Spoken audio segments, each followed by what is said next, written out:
Roy Suryo, Rismon Sianipar, dan Dr. Tifa mendatangi Polda Metro Jaya Kamis pagi menjalani pemeriksaan sebagai tersangka kasus fitnah ijazah Presiden ke-7 Republik Indonesia Joko Widodo. Roy Suryo menegaskan kehadirannya mewakili masyarakat Indonesia yang menginginkan perubahan.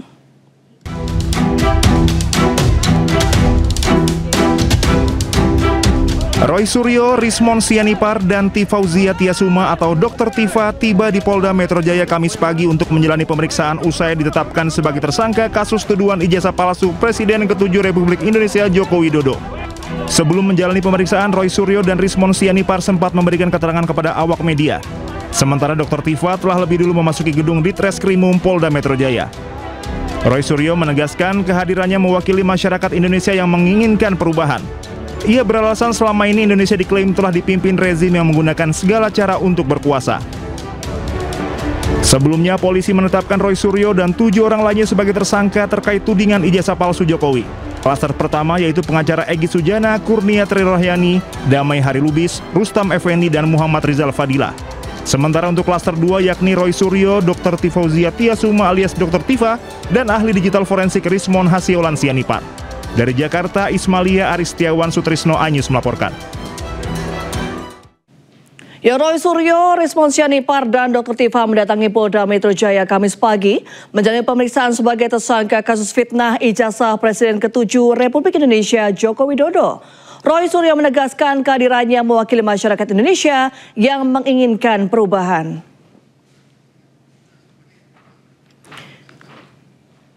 Tersangka kasus tuduhan ijazah palsu Jokowi, Roy Suryo merasa dirinya bersama tersangka lainnya sedang dikriminalisasi karena tengah berencana mengungkap temuan bahwa Wakil Presiden Gibran Rakabuming Raka dituding tidak memiliki ijazah SMA.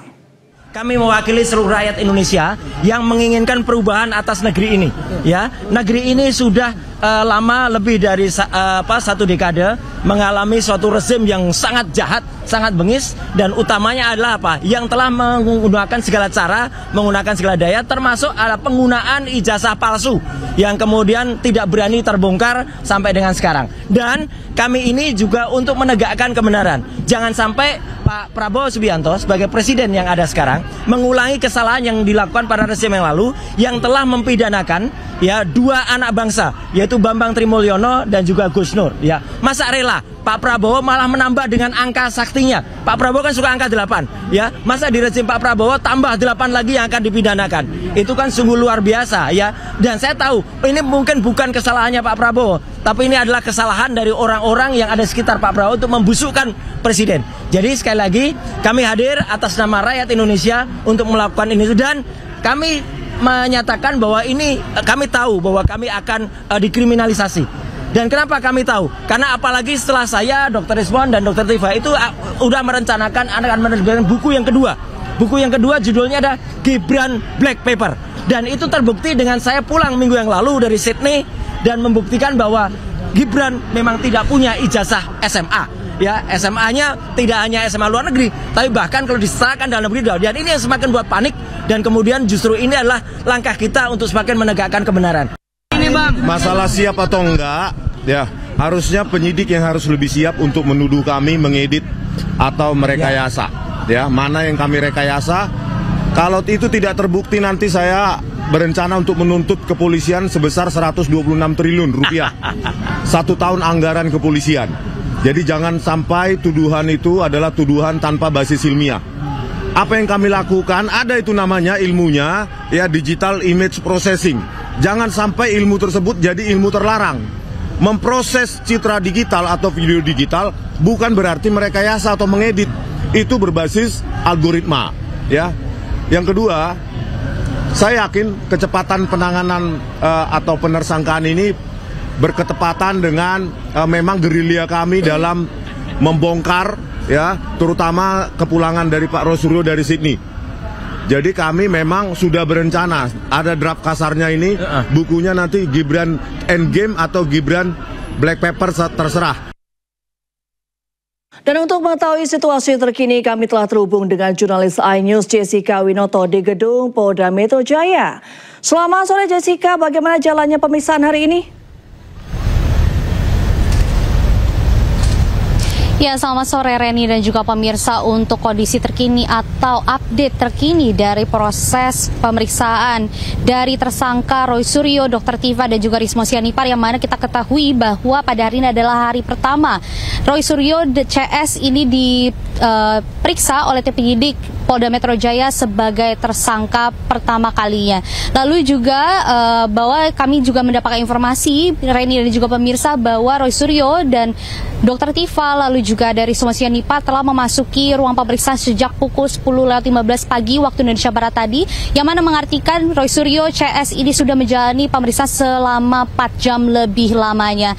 Lalu juga Reni, bila mana kita kilas balik sedikit dari pernyataan dari kuasa hukum Roy Suryo CS dan juga Roy Suryo dan juga Rismon Sianipar, bahwa tadi kuasa hukum Roy Suryo CS ini menyampaikan bahwa ia menilai penetapan sebagai tersangka Roy Suryo, Dr. Tiva dan juga Rismon Sianipar ini dinilai secara sepihak tanpa mempertimbangkan atau melihat mendalami bukti-bukti yang telah diberikan oleh tim kuasa hukum Roy Suryo, dan hanya fokus dengan bukti-bukti yang diberikan oleh pihak terlapor atau dari Presiden Republik Indonesia yang ke-7 yaitu Joko Widodo. Sehingga Reni dan juga pemirsa, selain itu pun tim kuasa hukum menyampaikan bahwa ia menilai dari proses hukum ini dinilai adanya keterlibatan dari unsur politik, sehingga kuasa hukum pun yakin atau optimis untuk menyatakan atau membuktikan Roy Suryo CS ini tidak bersalah, karena memang tadi sempat juga ia membandingkan dengan kasus lainnya, yaitu kasus dari Firly Bahuri dan juga Sylvester Matutina yang telah ditetapkan sebagai tersangka, tetapi hingga saat ini belum ada aksi penahanan. Sehingga ia optimis bahwa kliennya ini, yaitu Roy Suryo, Dr. Tiva dan juga Rismon Sianipar, tidak akan ditahan setelah menjalani proses pemeriksaan pada hari ini. Selain itu pun ia juga sempat menyindir dari 700 bukti, lalu juga ada 130 saksi dan 22 ahli yang diberikan oleh pihak terlapor atau Joko Widodo. Ini tidak ada relevansi hukum. Sementara dari statement Roy Suryo sendiri pun ia menyampaikan bahwa ia hadir pada hari bukan sebagai tersangka saja, tapi ia sebagai perwakilan atau mewakili rakyat Indonesia yang ingin adanya perubahan.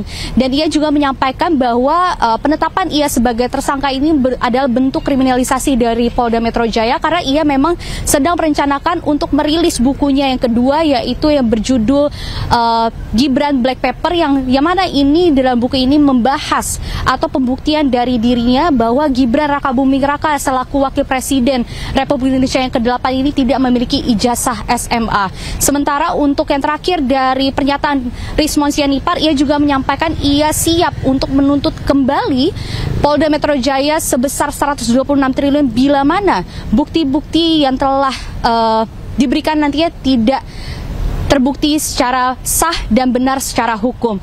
Dan ia juga berani untuk membuktikan secara digital forensik bahwa tidak ada manipulasi dari bukti yang telah diberikan, yaitu ijazah palsu Jokowi. Sementara kita akan terus pantau perkembangan terkini di Polda Metro Jaya. Bila mana nanti ada update terbaru, kita akan segera kabarkan ke Anda. Reni. Baik, terima kasih Jessica atas laporan Anda. Kami masih akan terus menunggu update dari Anda. Selamat bertugas kembali dan selamat sore. Ya, sementara itu, Sekretaris Jenderal Peradi Bersatu Ade Darmawan mendesak aparat kepolisian bertindak tegas terhadap kasus dugaan penyebaran tuduhan palsu dan manipulasi digital dokumen ijazah Presiden ke-7 Republik Indonesia Joko Widodo. Dalam hal ini, publik menunggu langkah nyata kepolisian dalam menuntaskan kasus yang menyeret sejumlah nama. Ini kembali pada kewenangan penyidik. Dalam artian apapun hari ini yang terjadi itu adalah murni dari kewenangan penyidik. Bahwa ketika terjadi pemeriksaan hari ini, kemudian Bang Roy dengan PD-nya saya lihat bahwa membawa bukti-bukti counter dan lain sebagainya, bahwa kita harus melihat bahwa ketika kita melaporkan seseorang, beban pembuktian itu ada sama kami sebagai pelapor, bukan kepada pihak terlapor.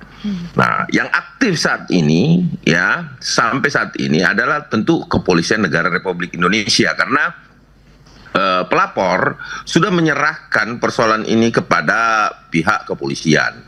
Sehingga dalam tahap pemeriksaan nanti ya kan sesuai dengan bukti-bukti yang dimiliki oleh penyidik, tentunya pertanyaan-pertanyaan itu mengkerucut nantinya untuk menjerat ya masing-masing terlapor ini. Menjerat dalam artian bukan suatu hal yang kriminalisasi, tetapi menjerat hukum itu memang seperti itu gitu loh. Bahwa ketika berhadapan dengan fakta-fakta, berhadapan dengan bukti-bukti, maka narasi-narasi itu tidak akan berlaku lagi. Pembelaan-pembelaan itu tidak akan berlaku lagi. Apalagi ditambah ya keyakinan bahwa ini adalah ilmiah, ini adalah penelitian, itu nggak seperti itu. Itu justru memperdalam bukti mereka ketika mereka menggunakan alat-alat atau aplikasi-aplikasi tertentu yang kemudian terjadi manipulasi di situ. Mas Roy sangat meyakini apa yang disampaikan itu berdasarkan apa yang dia teliti, sehingga disitulah terjadi manipulasi sebenarnya. Sementara itu bertepatan dengan pemeriksaan Roy Suryo CS, puluhan orang yang mengatasnamakan Pemuda Patriot Nusantara menggelar unjuk rasa di depan Polda Metro Jaya. Mereka mendesak agar polisi segera menahan tersangka Roy Suryo CS. Oke teman-teman, orasi selanjutnya. Puluhan orang yang mengatasnamakan Pemuda Patriot Nusantara berunjuk rasa di depan Polda Metro Jaya pada Kamis pagi. Unjuk rasa digelar bertepatan dengan pemeriksaan Roy Suryo CS sebagai tersangka kasus tudingan ijazah palsu Presiden ke-7 Joko Widodo. Dalam aksinya mereka membentangkan spanduk bertuliskan desakan agar Roy Suryo, Rismon Sianipar, serta Dr. Tiva ditangkap dan ditahan. Mereka juga berorasi dan mengungkapkan bahwa Roy Suryo CS telah meragukan harga diri dari Presiden ke-7 RI Jokowi. Maka pertama adalah integritas penyelenggara. Ya, kita beralih ke informasi lain pemirsa. Polisi mengungkap motif pembunuhan dan mutilasi istri pegawai pajak Pratama Manokwari, Papua Barat yang jasadnya dibuang di septic tank. Pelaku ternyata kuli bangunan yang pernah bekerja di rumah korban dan hendak merampok lantaran terjerat judi online.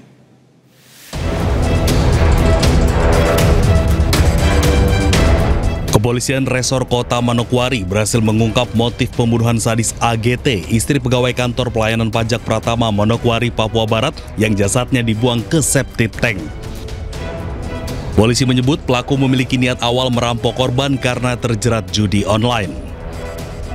Atas perbuatannya, pelaku kini terjerat pasal berlapis dengan ancaman hukuman mati atau penjara seumur hidup. Tersangka gunakan untuk bermain judi slot dan tersangka kalah sehingga uang itu habis. Kemudian tersangka pusing karena kalah, kemudian berpikir bagaimana caranya tersangka ini bisa mendapatkan uang ganti daripada gaji yang sudah dibayarkan tersebut.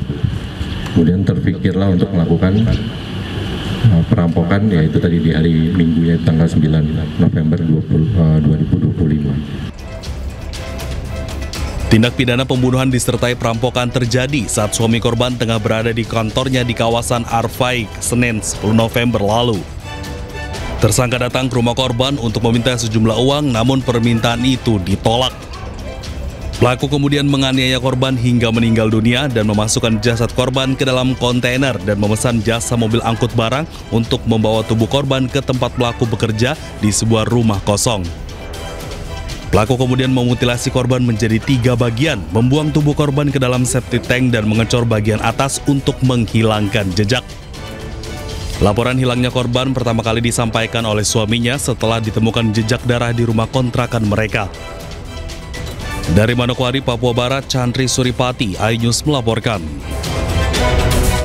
Penculikan bocah perempuan berusia 4 tahun di Makassar, Sulawesi Selatan mengungkap fakta mengejutkan dari tersangka Sri Yuliana.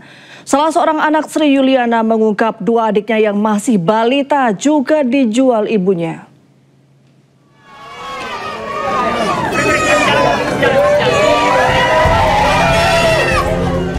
Penculik bocah perempuan berusia 4 tahun di Makassar, Sulawesi Selatan, Sri Yuliana, belakangan terungkap telah menjual 2 anak kandungnya yang masih balita. Fakta mengejutkan ini berdasarkan pengakuan anak pelaku yang masih berusia 9 tahun saat berada di rumah aman UPTD Perlindungan Perempuan dan Anak Kota Makassar.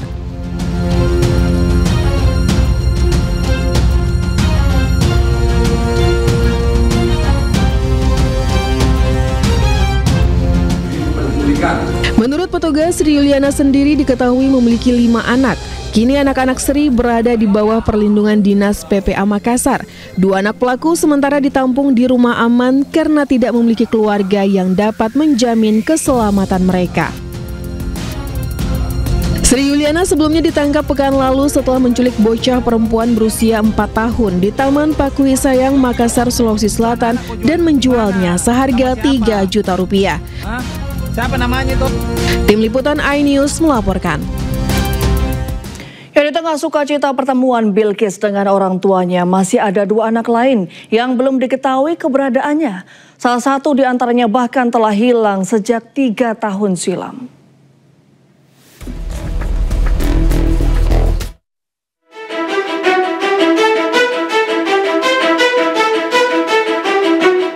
Di saat balita berusia 4 tahun asal Makassar yang kini sudah ditemukan dalam waktu 1 pekan, kini di media sosial ramai soal 2 anak lainnya yang hingga kini hilang tanpa kabar.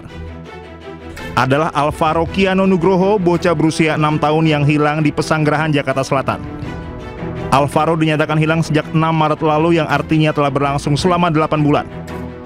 Melalui akun media sosialnya, Ibunda Alvaro kerap memposting harapannya agar bisa bertemu dengan putranya kembali.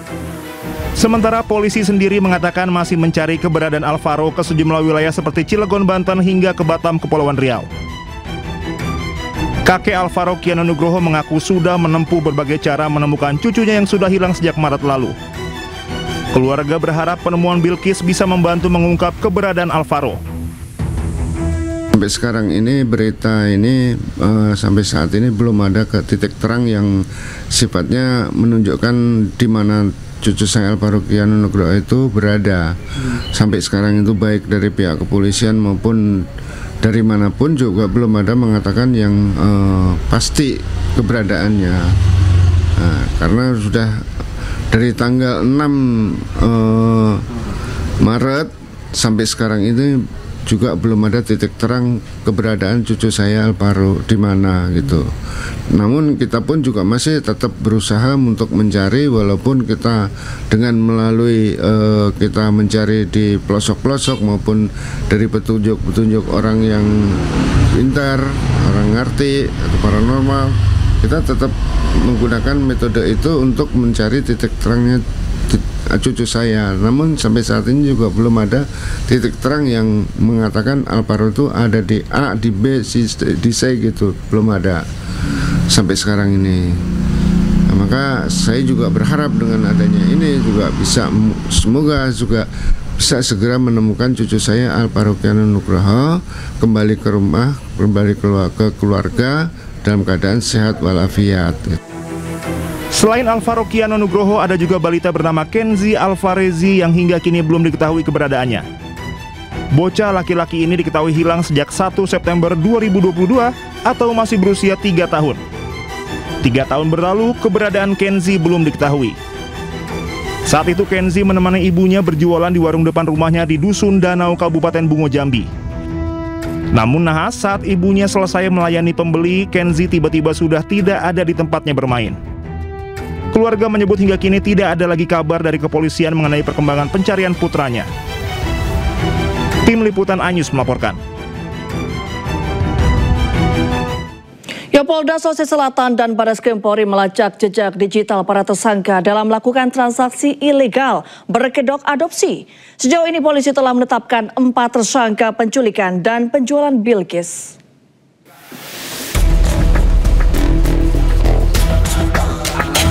Kasus penculikan balita 4 tahun yang berhasil ditemukan di Jambi beberapa waktu lalu membuat Polda Sulawesi Selatan mengungkap sejumlah tempat kejadian perkara terkait kasus perdagangan anak di daerah lain. Pengembangan kasus perdagangan anak ini melibatkan Barreskrim Polri, mengingat sejumlah TKP yang berada di luar yurisdiksi Polda Sulawesi Selatan sehingga menjadi hambatan dalam penyelidikan.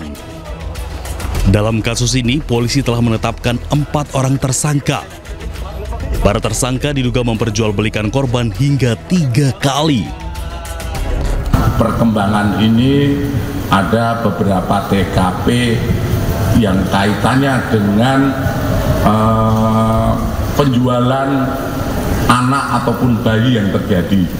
Saat ini tersangka sudah berbicara terkait TKP lain, yaitu ada TKP di Polda Bali, kemudian TKP Polda Jawa Tengah, TKP Polda Jambi, dan TKP Polda Kepri. Ini terus pendalaman, kami sudah berkoordinasi dengan Barreskrim Polri. Diketahui pengungkapan kasus penculikan balita 4 tahun yang berhasil ditemukan di Jambi merupakan bukti nyata bahwa polisi hadir dalam rangka melaksanakan upaya-upaya perlindungan kepada masyarakat dalam wujud penegakan hukum. Dari Makassar, Sulawesi Selatan, Wahyu Ruslan, iNews melaporkan. Ya, kita ke informasi lainnya, pemirsa. Aksi perundungan dilakukan sekelompok remaja di Kota Malang viral di media sosial. Korban sudah melapor dan kini kasus dalam proses penyidikan Polresta Malang Kota.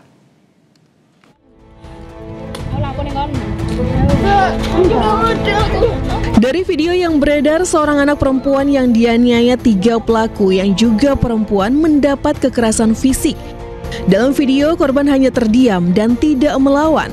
Terlihat korban sempat meminta maaf kepada pelaku, namun pelaku kembali melakukan tindak kekerasan. Aksi perundungan ini terjadi di Kelurahan Tanjung Rejo, Sukun, Kota Malang. Diketahui korban merupakan siswi SMP setempat.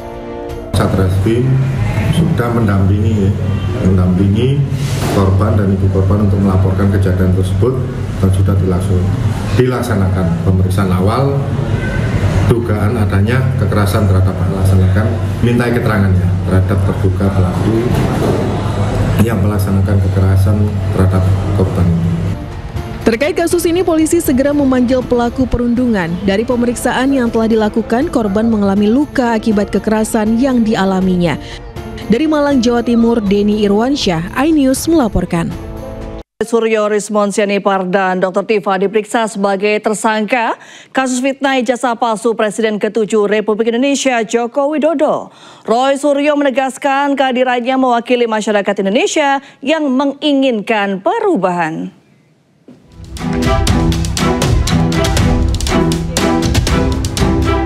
Roy Suryo, Rismon Sianipar, dan Tifauzia Tiasuma atau Dr. Tifa tiba di Polda Metro Jaya Kamis pagi untuk menjalani pemeriksaan usai ditetapkan sebagai tersangka kasus tuduhan ijazah palsu Presiden ke-7 Republik Indonesia Joko Widodo. Sebelum menjalani pemeriksaan, Roy Suryo dan Rismon Sianipar sempat memberikan keterangan kepada awak media. Sementara Dr. Tifa telah lebih dulu memasuki gedung Ditreskrimum Polda Metro Jaya. Roy Suryo menegaskan kehadirannya mewakili masyarakat Indonesia yang menginginkan perubahan. Ia beralasan selama ini Indonesia diklaim telah dipimpin rezim yang menggunakan segala cara untuk berkuasa. Sebelumnya, polisi menetapkan Roy Suryo dan 7 orang lainnya sebagai tersangka terkait tudingan ijazah palsu Jokowi. Klaster pertama yaitu pengacara Egy Sujana, Kurnia Trirohyani, Damai Harilubis, Rustam Effendi, dan Muhammad Rizal Fadilah. Sementara untuk klaster 2 yakni Roy Suryo, Dr. Tifauzia Tiasuma alias Dr. Tifa, dan ahli digital forensik Rismon Hasiolan Sianipar. Dari Jakarta, Ismalia Aristiawan Sutrisno, iNews melaporkan. Ya, sementara itu puluhan orang yang mengatasnamakan Pemuda Patriot Nusantara menggelar unjuk rasa di depan Polda Metro Jaya. Mereka mendesak agar polisi segera menahan tersangka Roy Suryo CS. Oke teman-teman, orasi selanjutnya kami berikan. Puluhan orang yang mengatasnamakan Pemuda Patriot Nusantara berunjuk rasa di depan Polda Metro Jaya pada Kamis pagi. Unjuk rasa digelar bertepatan dengan pemeriksaan Roy Suryo CS sebagai tersangka kasus tudingan ijazah palsu Presiden ke-7 Joko Widodo. Dalam aksinya, mereka membentangkan spanduk bertuliskan desakan agar Roy Suryo, Rismon Sianipar, serta Dr. Tifa ditangkap dan ditahan. Mereka juga berorasi dan mengungkapkan bahwa Roy Suryo CS telah meragukan harga diri dari Presiden ke-7 RI Jokowi. Semacam ini, maka pertama adalah integritas penyelenggara negara, integritas instansi. Dan untuk membahas informasi selengkapnya, kami telah terhubung dengan kuasa hukum Roy Suryo CS, Abdul Ghafur Sangaji, dan Sekjen Peradi Bersatu, Bang Ade Darmawan. Selamat sore, Bang Ade, Bang Sangaji, apa kabar? Baik, Assalamualaikum Mbak Ren. Waalaikumsalam. Saya ke Bang Sangaji dulu deh. Kena. Masih saling menyapa ya. Bang Sangaji dulu deh, saya mau tanya, ini bagaimana jalannya persidangan hari ini Bang Sangaji? Pemeriksaan maksud saya. Mungkin jalannya pemeriksaan ya, Ya. Oke, jadi hari ini 3 tersangka untuk klaster Mas Roy, Bang Rismon, dan Dr. Tifa itu telah secara kooperatif memenuhi panggilan Polda Metro Jaya. Ya, dari hari ini tidak ada mangkir dari panggilan karena memang ini sudah tahap yang sangat serius, yaitu tahap penyidikan dengan status penetapan tersangka gitu ya. Sehingga semua langkah-langkah hukum yang dilakukan oleh tersangka bersama kuasa hukumnya tentu kami akan patuh dan melaksanakan hukum acara pidana yang diatur di dalam KUHP, yaitu setelah penetapan tersangka kan adalah pemeriksaan tersangka gitu. Dan pemeriksaan tersangka ini tadi dimulai sekitar jam 10 pagi dan sampai hari ini masih berlangsung. Kebetulan saya yang mendampingi pemeriksaannya Mas Roy. Kemudian untuk Dr. Tifa, saya mendengar bahwa pemeriksaannya sudah selesai. Sementara untuk pemeriksaannya Bang Rismon juga itu juga hampir sudah selesai gitu. Jadi mudah-mudahan sore ini semua pemeriksaan terhadap 3 tersangka itu sudah bisa selesai, Mbak Ren. Hari ini apakah hanya dari klaster 2 saja yang diperiksa atau bagaimana Bang Sangaji? Ya, yang diperiksa hari ini kan adalah 3 tersangka ya. Kemudian materi pemeriksaannya tentu saya tidak bisa membuka secara detail ya, karena itu kan adalah materi penyidikan ya. Tetapi intinya adalah keterangan 3 tersangka, kebetulan saya mendampingi Mas Roy, ini kan untuk membuktikan hasil penelitian ilmiah mereka gitu ya. Jadi basis data yang mereka analisis kemudian menghasilkan kesimpulan ilmiah yang objektif, itu kemudian mereka jadikan sebagai dasar pembelaan gitu ya, untuk melawan atau untuk menegasikan tuduhan atau dugaan tindak pidana yang ditetapkan oleh Polda Metro Jaya, yaitu pencemaran nama baik, kemudian ada fitnah, kemudian pengerusakan dokumen elektronik, dan kemudian penghasutan gitu. Jadi hari ini memang pemeriksaannya lebih kepada, kebetulan karena saya mendampingi Mas Roy lebih fokus untuk melakukan penjelasan secara material terhadap hasil penelitian atau hasil riset yang dia lakukan atau yang beliau lakukan terhadap ijazah Pak Joko Widodo yang hasilnya menurut Mas Roy 99,9% adalah palsu. Dan kesimpulan itu kan ditarik dari pemeriksaan terhadap ijazah yang konon katanya diklaim sebagai ijazah aslinya Pak Joko Widodo gitu ya. Jadi itu yang kemudian menjadi materi pemeriksaan hari ini. Jadi yang terkait dengan video-video yang katanya ada lokus delikti di Jakarta Pusat, itu Mas Roy sama sekali tidak terkait. Tidak ada relevansinya sama sekali, karena memang hari ini penyidik juga lebih bertanya kepada hasil penelitian Mas Roy yang secara objektif menyatakan bahwa ijazah Pak Joko Widodo 99,9% adalah palsu. Itu yang hari ini dijelaskan oleh Mas Roy. Baik, terima kasih Bang Sangaji. Bang Ade nih, baiknya pemeriksaan Roy Suryo CS seperti apa ya? Katanya Bang Ade meminta agar Roy Suryo CS segera ditahan begitu. Terima kasih Mbak Ren ya, bahwa kami memohon. Jadi permohonan itu kan bisa dikabulkan bisa tidak. Artinya bila berkenan ya tahan aja. Kenapa? Karena nggak berhenti sampai di sini. Dilakukan penahanan pun itu belum tentu membuat orang-orang ini kapok kok. Kita perhatikanlah, mulai ini diorkestrasi dari 2020 Februari ya.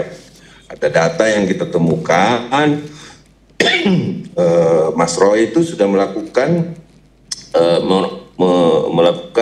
postingan-postingan, sudah memastikan bahwa ini palsu dan terus bergulir. Setelah bergulirnya ijazah palsu ini, kemudian digulirkan lagi ijazah Mas Gibran tidak punya ijazah. Sebelum itu ada pemaksulan yang dia juga ikut dan lain-lain. Jadi kita melihat bahwa ini tidak sesederhana yang dipikirkan, ya. Tapi itu kembali kepada kewenangan penyidik Polda Metro Jaya. Hari ini kita mau melihat, ya, apakah hukum itu betul-betul ditegakkan atau tidak. Kalau tuh memang tidak dilakukan penahanan, itu kembali kepada penyidiknya. Tapi menurut kami pelapor, ya tentunya semua juga pengen melihat hal ini selesailah sudah. Artinya udahlah, nggak usah lagi kita lihat buktikan di pengadilan lah. Kalaupun dilakukan penahanan ya itu adalah kewenangan lah. Saya sih berharap semua ini berjalan dengan baik dan polisi bisa menjalankan kewenangannya dengan pas. Itu intinya, Mbak. Baik, berarti optimis bahwa akan ditahan. Bang Sangaji, tanggapannya? Ya, kalau kita bicara dasar penahanan kan diatur di dalam pasal 21 KUHP ya. Jadi pelapor boleh saja meminta untuk dilakukan penahanan kepada tersangka, tetapi kembali kepada pasal 21 KUHP itu adalah kewenangan mutlak penyidik ya. Dan kewenangan itu kan tidak bisa diintervensi ya. Kalau kita bicara terkait dengan rangkaian-rangkaian yang tadi dijelaskan oleh Bang Ade, saya pikir itu tidak bisa kemudian dijadikan sebagai dasar penahanan ya. Karena dasar penahanan itu kan diatur secara rigid di pasal 21 KUHP, yaitu secara objektif ancaman pidananya adalah di atas 5 tahun penjara. Oke lah, ancaman pidana beberapa pasal yang diterapkan ini kan memang di atas 5 tahun, terutama pasal 32, pasal 35 Undang-Undang ITE yang ancaman pidananya ada yang 8 tahun, kemudian 12 tahun, kemudian pasal 160 KUHP itu ancamannya 6 tahun penjara gitu. Jadi memang secara objektif terpenuhi. Tetapi kalau kita lihat secara subjektif ya, yang diatur dalam pasal 21 KUHP itu kan pertimbangannya 3 untuk melakukan penahanan terhadap seseorang. Yang pertama adalah adanya kekhawatiran tersangka melarikan diri. Kemudian yang kedua, adanya kekhawatiran tersangka mengulangi tindak pidana. Kemudian yang ketiga, adanya kekhawatiran tersangka menghilangkan barang bukti. Nah, dari 3 pertimbangan subjektif yang diatur di dalam pasal 21 KUHP ini, saya kira tidak masuk seperti yang diceritakan oleh Bang Andi tadi, oleh Bang Ade Darmawan tadi gitu ya. Karena lagi-lagi ketika kita bicara mengulangi tindak pidana, ya tindak pidana mana yang harus diulangi gitu. Itu yang pertama. Kemudian yang kedua, kalau menghilangkan barang bukti, bahkan barang buktinya yang disita di Polda Metro Jaya kan adalah yang berasal dari pelapor ya. Kemudian yang ketiga, kalau kemudian melarikan diri, saya kira Mas Roy, Bang Rismon, Dr. Tiva tidak pernah akan melarikan diri dari Indonesia ini gitu kan. Kemarin kan ada tuduhan yang dialamatkan kepada Mas Roy bahwa keberangkatan Mas Roy ke Sydney, Australia itu adalah dalam rangka untuk melarikan diri gitu. Kemudian akan ditangkap oleh Interpol, kemudian akan dilakukan pencekalan di imigrasi, dan kemudian semua itu kan tidak terbukti gitu. Jadi narasi-narasi yang dibangun ini menurut saya haruslah narasi yang sesuai dengan aturan main yang diatur di dalam hukum pidana formil kita, yaitu Undang-Undang nomor 8 tahun 1981 terkait dengan Kitab Undang-Undang Hukum Acara Pidana. Seperti itu, Mbak. Bang Ade, silakan tanggapannya. Optimis nggak kalau akan ditahan pada akhirnya? Semua kembali lagi, Mbak Red, bahwa ini kembali kepada penyidik. Ya, kewenangan yang diberikan kepada penyidik itu ada. Pidana berulang itu yang dimaksud adalah tidak berhenti sampai di sini. Dia akan melakukan terus dan terus walaupun secara analogi berpikir kita manusia awam saja bahwa segala sesuatu yang naik dari tahap penyelidikan naik menjadi penyidikan melalui tahapan ya, terus kemudian sampai kepada penetapan tersangka, tentunya ada ditemukan memenuhi unsur tindak pidana itu. Nah, kemudian perilaku ini tidak akan stop nih, Mbak. Sehingga saya rasa penyidik di sini harus berpikir nih, ya kan? Nah, kalau ini sampai tidak dilakukan penahanan nih, saya khawatir ini akan menyebar isu bahwa apa yang dilakukan Roy Suryo CS ini, ya kan, itu bukan tindak pidana. Sehingga masyarakat awam itu bisa melakukan fitnah, bisa melakukan ujaran kebencian, bisa melakukan palsu. Bahkan mungkin nanti besok-besok ijazah saya pun nanti pasti sah-sah saja dikatakan palsu. Dan semua orang bisa saja menuduh orang lain ijazah palsu. Nggak melanggar hukum kok. Nggak melanggar hukum kok. Bang Itu Ade, analogi sederhana. Bang Ade, berarti Anda mendukung Roy Suryo CS untuk ditahan? Oh ya tentulah, kita pihak saya dan Bapak Suryo Joko Widodo ya, dan teman-teman yang melaporkan, tentunya apapun yang dilakukan oleh Polda Metro Jaya, kalau itu memang pantas untuk dilakukan penahanan, monggo kerso, lakukan penahanan secara tegas bahwa ini sudah memang saatnya untuk dilakukan penahanan. Monggo, silakan Ya, lakukan baik Bang penahanan. Ade. Bang Sangaji, tanggapannya? Ya, kalau disebut ini perbuatan berlanjut, saya kira itu tidak termasuk dalam perbuatan berlanjut ya. Perbuatan berlanjut itu kan disebut kalau dalam hukum pidana material itu kan disebut forgesit handling, yaitu dalam pasal 64 KUHP. Jadi forgesit handling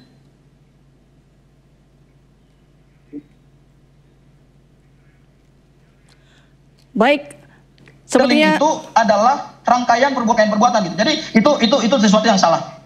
Kemudian yang kedua Mbak Reni, kalau kemudian dikatakan bahwa ini akan mengaburkan status ijazah Pak Joko Widodo kalau tidak ditahan, menurut saya kan hari ini juga dengan adanya penetapan tersangka ini kan juga tidak menjawab apa-apa gitu loh, apakah ijazah ini asli atau palsu. Karena ini kan masih tahap penyidikan, akan dibuktikan lagi secara pidana material di dalam proses penuntutan sesuai dengan hukum acara pidana yang diatur dalam KUHP gitu. Jadi janganlah kita menggiring opini bahwa dengan penetapan tersangka ini maka ijazah Pak Jokowi itu sudah disebut asli gitu. Oh, ini belum. Karena status ijazah ini kan masih sesuatu yang saya harus mau dibuktikan secara bertanya, material di dalam proses penuntutan. Saya mau bertanya dengan rekan saya nih.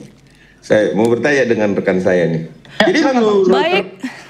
Karena waktu terbatas Bang Ade, Bang Sangaji, nanti kita akan lanjutkan di kesempatan berikutnya. Baik, terima kasih Bang Ade, Bang Sangaji, kita lanjutkan lagi di kesempatan berikutnya. Selamat sore. Salam sehat selalu. Baik. Oke. Ya, sementara itu puluhan orang yang mengatasnamakan Pemuda Patriot Nusantara menggelar unjuk rasa di depan Polda Metro Jaya. Mereka mendesak agar polisi segera menahan tersangka Roy Suryo CS. Oke teman-teman, orasi selanjutnya kami berikan. Puluhan orang yang mengatasnamakan Pemuda Patriot Nusantara berunjuk rasa di depan Polda Metro Jaya pada Kamis pagi. Unjuk rasa digelar bertepatan dengan pemeriksaan Roy Suryo CS sebagai tersangka kasus tudingan ijazah palsu Presiden ke-7 Joko Widodo. Dalam aksinya mereka membentangkan spanduk bertuliskan desakan agar Roy Suryo, Rismon Sianipar, serta Dr. Tiva ditangkap dan ditahan. Mereka juga berorasi dan mengungkapkan bahwa Roy Suryo CS telah meragukan harga diri dari Presiden ke-7 RI Jokowi. Semacam ini, maka pertama adalah integritas penyelenggara negara, integritas instansi. Kekerasan oleh pemukim Israel kepada warga Palestina terus meningkat. Sekelompok pemukim Israel dilaporkan melakukan serangan besar-besaran ke sebuah pabrik di tepi barat Palestina.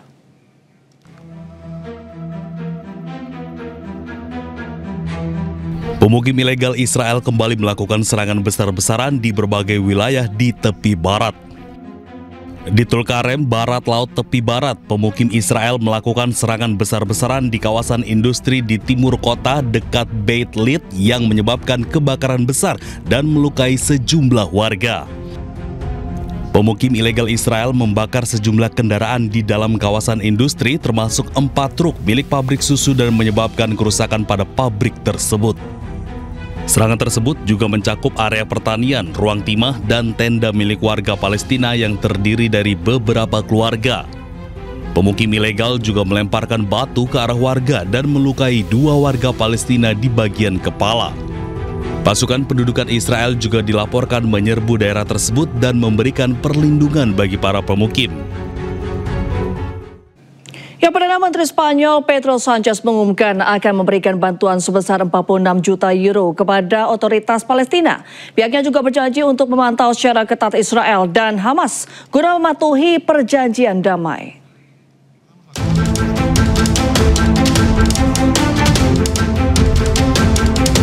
Spanyol mengungkapkan dukungannya atas warga Palestina. Janji itu muncul hanya beberapa minggu setelah parlemen Spanyol menyetujui larangan permanen atas ekspor dan impor teknologi pertahanan dan penggunaan ganda ke dan dari Israel. Hal ini merupakan sebuah langkah yang secara luas dilihat sebagai sinyal politik penentangan Madrid terhadap konflik Gaza. Menurut pemerintah Spanyol, paket bantuan senilai 46 juta euro akan dikirim untuk mendukung pemerintahan Palestina. Dana tersebut akan membantu memastikan stabilitas keuangan otoritas Palestina dengan menanggung gaji dan layanan penting. Les anuncio que la semana que viene el gobierno transferirá a la autoridad palestina 46 millones de euros extraordinarios en ayuda socioeconómica a través de programas europeos. Saat ini otoritas Palestina meluncurkan rencana rekonstruksi 5 tahun senilai 67 miliar dolar Amerika Serikat pada pertengahan Oktober dalam upaya memulihkan pemerintahan penuh atas daerah kantong sebagai bagian dari negara Palestina di masa depan. Ya, polisi Israel melarang sejumlah umat Kristiani untuk memasuki sebuah gereja di Yerusalem. Mereka memblokade akses bahkan menyerang jemaat yang mencoba untuk masuk ke gereja.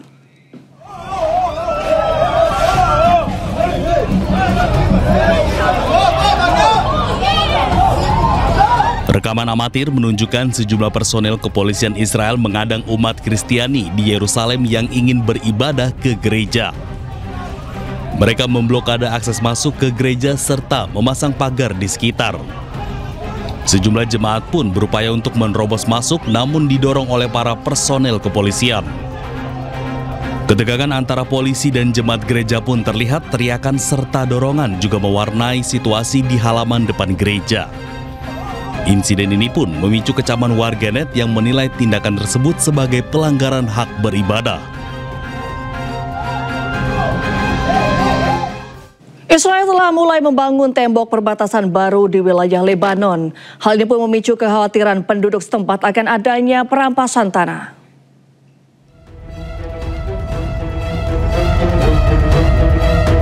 Israel mulai membangun tembok perbatasan baru di dekat kota Ait Harun di Lebanon Selatan. Nampak alat berat sedang membangun tembok di sebuah pos yang sebelumnya direbut oleh tentara Israel saat berperang melawan Hizbullah tahun lalu. Kendaraan militer dan tank Israel juga terlihat bergerak di area tersebut. Warga setempat pun khawatir bahwa Israel mungkin berusaha memperluas kendali teritorialnya dan akan merampas tanah mereka. Presiden Lebanon Joseph Aoun menyatakan bahwa negaranya belum menerima tanggapan apapun dari Israel melalui mediasi AS mengenai negosiasi pengembalian wilayah yang diduduki. Diketahui Israel telah melancarkan beberapa serangan di wilayah Lebanon sejak perjanjian gencatan senjata dengan Hizbullah berlaku pada 27 November 2024. Tentara Israel juga mempertahankan kendali atas 5 bukit di Lebanon Selatan yang didudukinya pada awal perang. Ya, roket peluncur ganda Rusia menghancurkan benteng Ukraina di sabuk hutan di utara Republik Rakyat Donetsk pada hari Senin.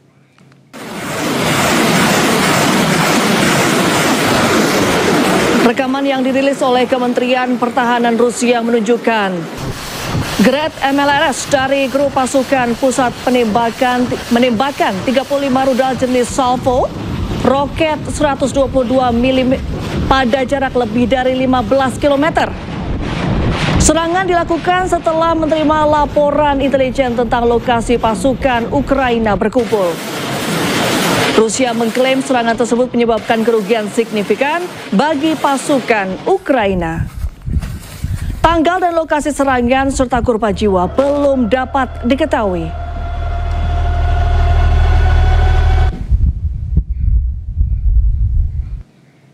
Bom mobil meledak di luar kompleks pengadilan Islamabad Selasa waktu setempat. Akibatnya 12 tewas dan 27 lainnya luka-luka.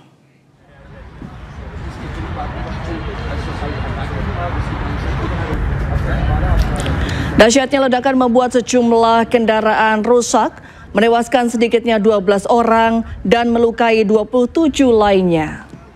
Tim forensik dan petugas polisi siaga di lokasi yang dipasang garis polisi. Menurut media lokal, seorang pelaku bom bunuh diri mencoba memasuki fasilitas tersebut, tetapi meledakkan bahan peledaknya setelah gagal menembus keamanan. Taliban Pakistan mengaku bertanggung jawab atas serangan tersebut. Ledakan terjadi beberapa jam setelah bom mobil lain meledak di Provinsi Barat Laut Khyber Pakhtunkhwa.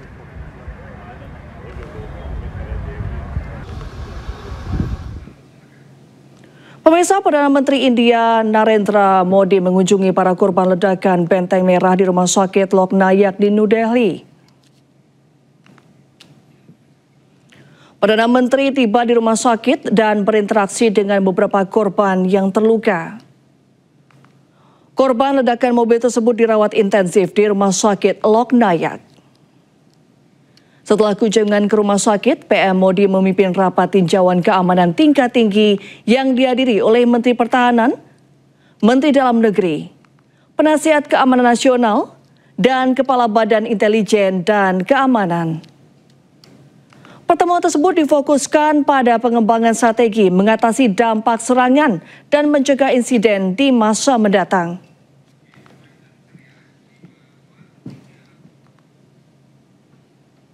Ribuan ASN Pemkot Gorontalo menggeruduk Bank BUMD Sulawesi Utara.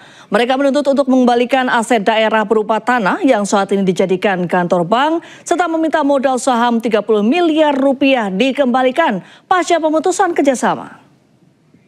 Apa yang dilakukan oleh ASN Kota Gorontalo hari ini menjadi sebuah cerminan bagi pemerintah untuk menuntut hak kami, hak pemerintah Kota Gorontalo. Ribuan aparatur sipil negara di lingkungan pemerintah Kota Gorontalo turun ke jalan menggelar aksi unjuk rasa Kamis pagi. Aksi damai ini dipimpin langsung Wali Kota Gorontalo Adan Dambea. Masa aksi bergerak dari halaman kantor Wali Kota menuju kantor Bank BUMD Sulawesi Utara Gorontalo atau Sulutgo. Mereka menuntut pihak bank segera mengosongkan kantor tersebut karena berdiri di atas tanah milik aset daerah pemerintah Kota Gorontalo. Maju. Ya.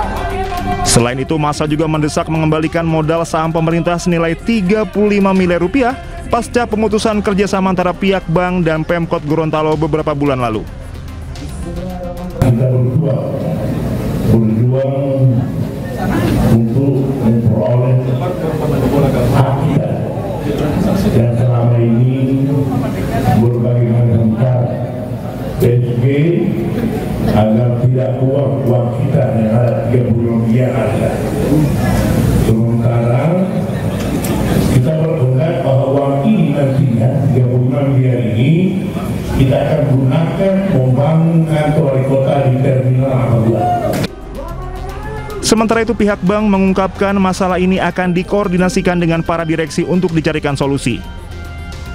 Intinya kami ini tetap akan melakukan hasil yang kita sepakati bersama hari ini, tuntutan kita akan bawa ke kantor pusat, dan saya sebagai jaminan, kami di sini sebagai jaminan untuk bisa ada hasilnya. Kita berangkat sebentar, mungkin Jumat kita komunikasi, dan hari Senin kita akan hadirkan direksi ke sini. Saya sudah komunikasi dengan Pak Wali, mungkin direksi atau komisaris akan bertemu duluan dengan Pak Wali. Masa aksi mengancam kembali berdemo dengan massa yang lebih banyak jika tuntutan tidak dipenuhi pihak bank.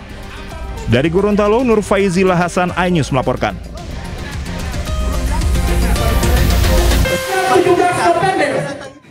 Mengganggu akses jalan menuju stasiun Depok, bangunan liar di sepanjang jalan dan di atas saluran air menuju stasiun ditertibkan. Pedagang kaki lima hanya bisa pasrah dan memindahkan barang jualan mereka.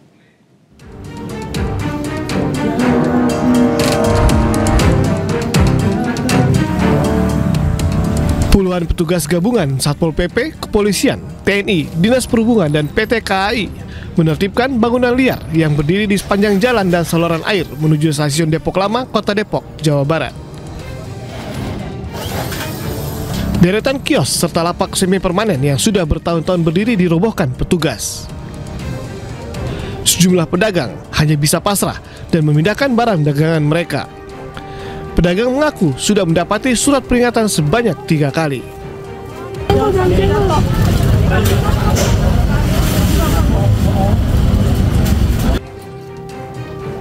Penertiban ini merupakan bagian dari upaya pemerintah Kota Depok menata kawasan sekitar stasiun agar lebih tertib dan nyaman bagi masyarakat. Yang pertama, bangunan yang liar melanggar sepadan saluran ya, jalan, terus PKL yang membuat di sini terjadi traffic jam atau kemacetan, sehingga kita sesuai dengan standar operasional. Alhamdulillah bapak-bapak teman-teman bisa suasananya bisa kondusif, berjalan dengan lancar. Total ada 110 pedagang yang ditertibkan karena tidak mengindahkan 3 kali surat peringatan yang dilayangkan sebelumnya. Pemerintah Kota Depok berencana membangun trotoar dan ruang terbuka yang ramah bagi pejalan kaki dan pengguna transportasi umum di sekitar stasiun Depok Lama. Dari Depok, Jawa Barat, Iyung Rizky, iNews melaporkan. Pemirsa, 2 guru di Luwu Utara yang dipecat karena membantu membayarkan gaji guru honorer mendapatkan rehabilitasi dari Presiden Prabowo Subianto.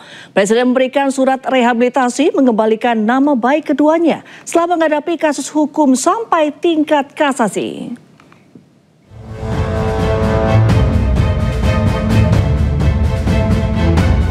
Dua guru asal Luwu Utara, Abdul Muiz dan Rasnal, kini bisa bernafas lega. Setelah berjuang 5 tahun mencari keadilan, 2 guru SMA Negeri 1 Luwu Utara ini mendapat rehabilitasi dari Presiden Prabowo Subianto. Presiden memulihkan nama baik, harkat martabat, dan hak-hak Abdul Muiz serta Rasnal. Penandatanganan keputusan rehabilitasi hukum untuk kedua guru langsung dilakukan Presiden Prabowo Subianto di Lanut Halim Perdana Kusuma Rabu malam usai kunjungan kerja dari luar negeri. Rasnal dan Abdul Muiz diberhentikan secara tidak hormat sebagai ASN karena 5 tahun lalu membantu 10 guru honorer yang tidak digaji dengan pungutan Rp20.000 per orang tua siswa.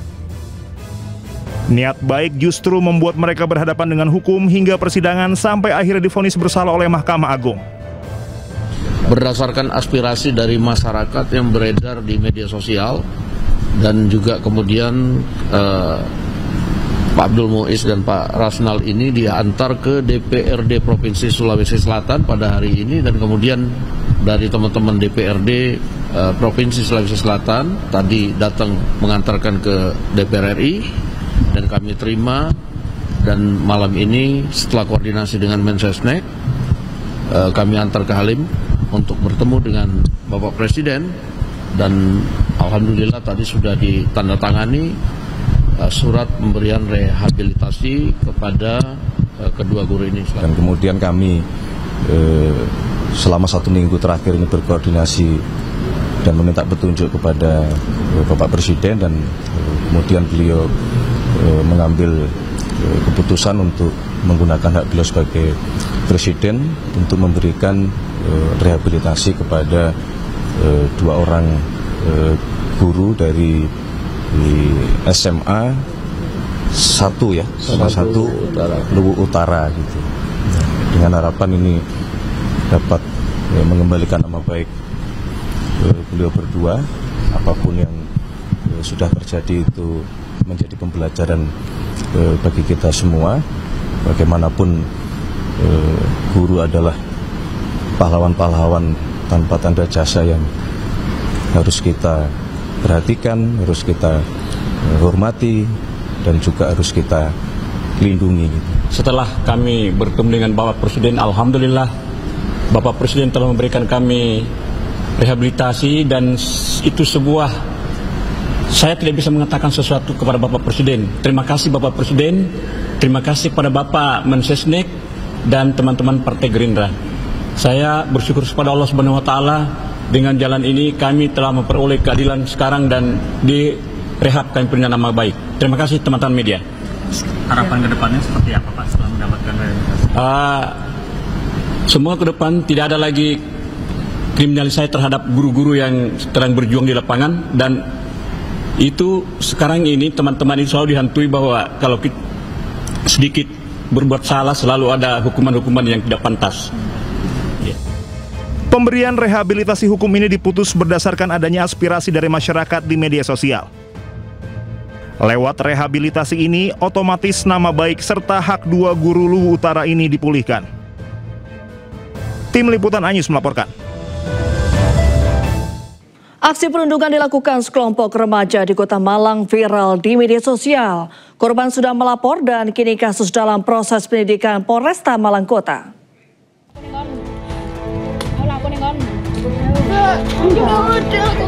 Dari video yang beredar, seorang anak perempuan yang dianiaya 3 pelaku yang juga perempuan mendapat kekerasan fisik.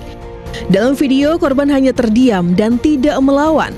Terlihat korban sempat meminta maaf kepada pelaku, namun pelaku kembali melakukan tindak kekerasan. Aksi perundungan ini terjadi di Kelurahan Tanjung Rejo, Sukun, Kota Malang. Diketahui korban merupakan siswi SMP setempat. Satreskrim sudah mendampingi korban dan ibu korban untuk melaporkan kejadian tersebut dan sudah dilaksanakan pemeriksaan awal. Dugaan adanya kekerasan terhadap melaksanakan mintai keterangannya terhadap terduga pelaku yang melaksanakan kekerasan terhadap korban.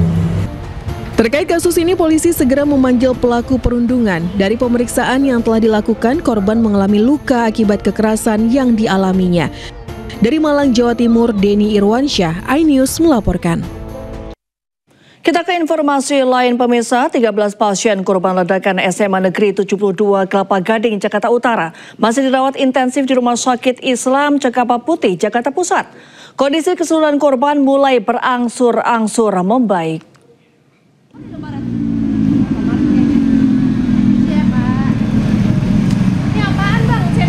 12 pasien menjalani perawatan di ruang rawat inap Rumah Sakit Cempaka Putih, Jakarta Pusat.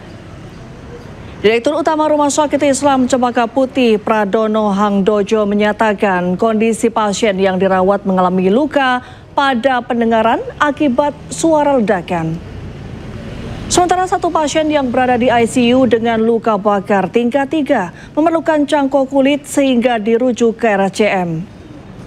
Sejauh ini kondisi keseluruhan korban sudah mulai membaik.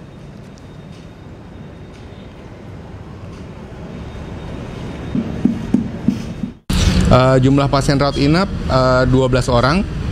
Kondisi jasmaninya terus membaik dari hari ke hari dan mereka dirawat di ruang ranap biasa. Penanganan di RSCJ Cempaka Putih dilakukan secara terpadu dan holistik ya, meliputi penanganan kondisi medik, itu unsur utamanya dari dokter-dokter kami, dan psikososial oleh tim psikologi kepolisian, pendampingan dari Dinas Pendidikan dan juga dari KPAI. Fokus kami saat ini setelah hampir seminggu ya, adalah pada penanganan kondisi penurunan indera pendengaran pada pasien. Hampir semua pasien telah dilakukan pemeriksaan audiometri pada kedua telinganya untuk mendapatkan penilaian yang lebih akurat akibat dampak dari trauma akustik karena ledakan. Pemirsa, gara-gara korsleting mobil box pembawa uang pengisian ATM terbakar. Akibatnya uang 4 miliar rupiah ludes tak tersisa dilalap api. Tolong! Ada keranda? Itu pintunya Pak, pintunya. Kayak mobil box, ada itu pintunya, ada rang-rangnya. Inilah detik-detik kebakaran yang melahap sebuah mobil box pengangkut uang di Jalan Trans Barat, Sulawesi. Mobil pengantar uang ini. Api dengan cepat membesar dan melahap seluruh bodi mobil. Dalam waktu kurang dari 1 jam, mobil terbakar habis beserta muatannya, yakni uang tunai senilai lebih dari 4 miliar rupiah. 1 unit mobil pemadam kebakaran diterjunkan ke lokasi untuk memadamkan api. Usai berhasil dipadamkan, petugas kepolisian memasang garis polisi di sekitar mobil dan melakukan olah TKP untuk mengetahui penyebab pasti terbakarnya mobil. Hingga kini pihak kepolisian masih melakukan penyelidikan untuk memastikan penyebab kebakaran.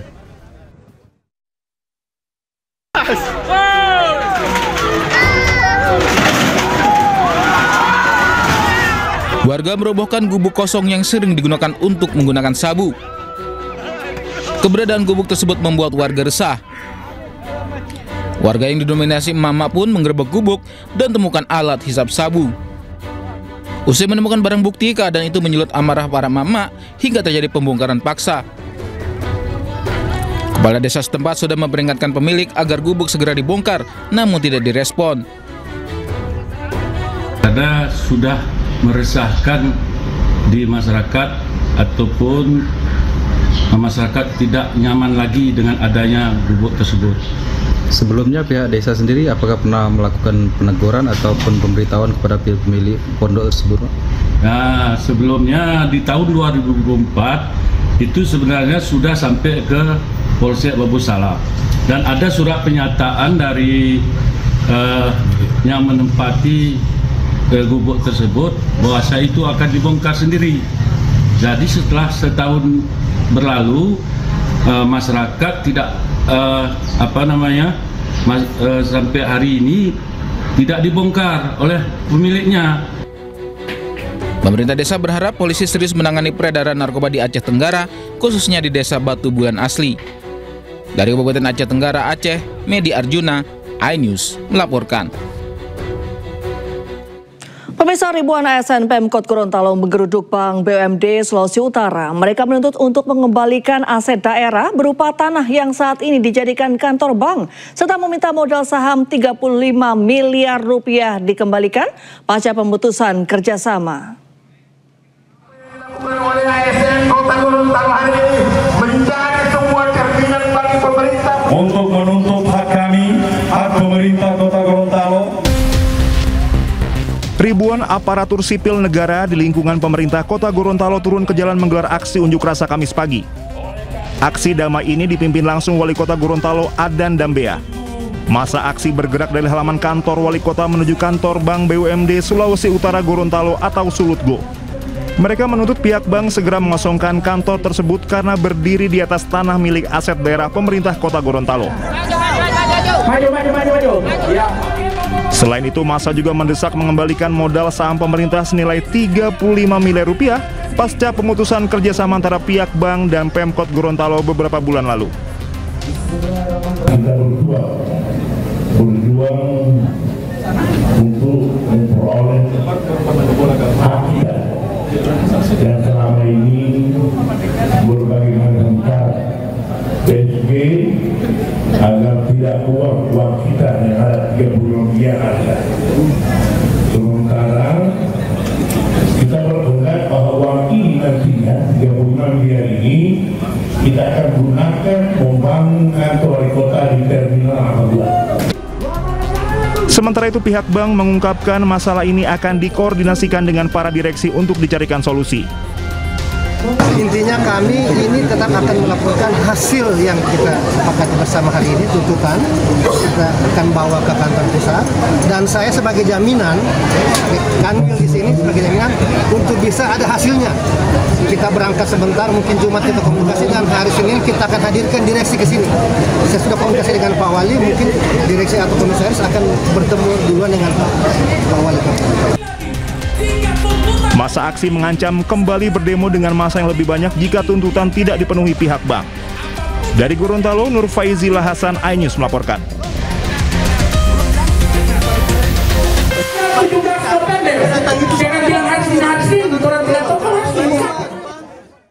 Terima kasih Anda masih menyaksikan iNews Sore, pemirsa. Roy Suryo, Rismon Sianipar, dan Dr. Tifa mendatangi Polda Metro Jaya pada Kamis pagi menjalani pemeriksaan sebagai tersangka kasus fitnah ijazah Presiden ke-7 Republik Indonesia Joko Widodo. Roy Suryo menegaskan kehadirannya mewakili masyarakat Indonesia yang menginginkan perubahan.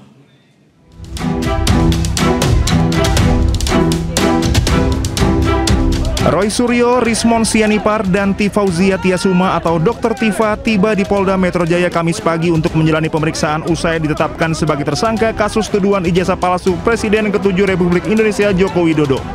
Sebelum menjalani pemeriksaan, Roy Suryo dan Rismon Sianipar sempat memberikan keterangan kepada awak media. Sementara Dr. Tifa telah lebih dulu memasuki gedung Ditreskrimum Polda Metro Jaya. Roy Suryo menegaskan kehadirannya mewakili masyarakat Indonesia yang menginginkan perubahan. Ia beralasan selama ini Indonesia diklaim telah dipimpin rezim yang menggunakan segala cara untuk berkuasa.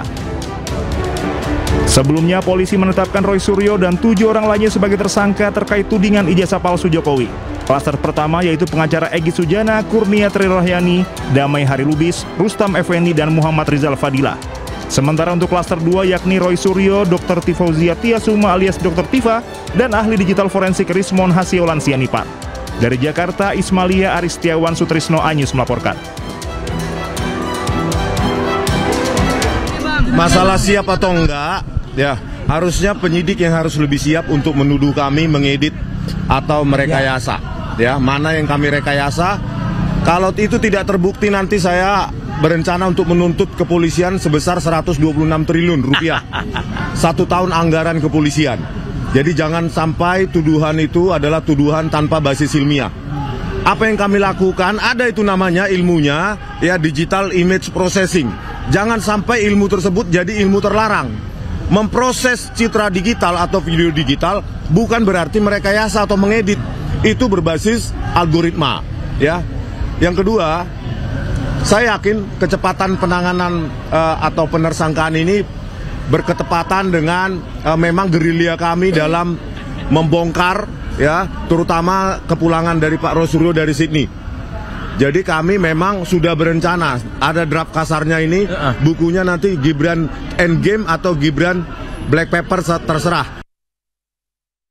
Dan untuk mengetahui situasi terkini, kami telah terhubung dengan jurnalis iNews Jessica Winoto di Gedung Polda Metro Jaya. Selamat sore menjelang malam, Jessica, ada update apa dari sana? Ya, selamat sore menjelang malam, Reni dan juga pemirsa, untuk update terkini di Polda Metro Jaya terkait pemeriksaan Roysuryo, Dr. Tiva dan juga Rismon Sianipar pada hari ini sebagai tersangka. Yang mana ini hari pertama atau perdana Roysuryo CS ini diperiksa oleh Polda Metro Jaya sebagai tersangka.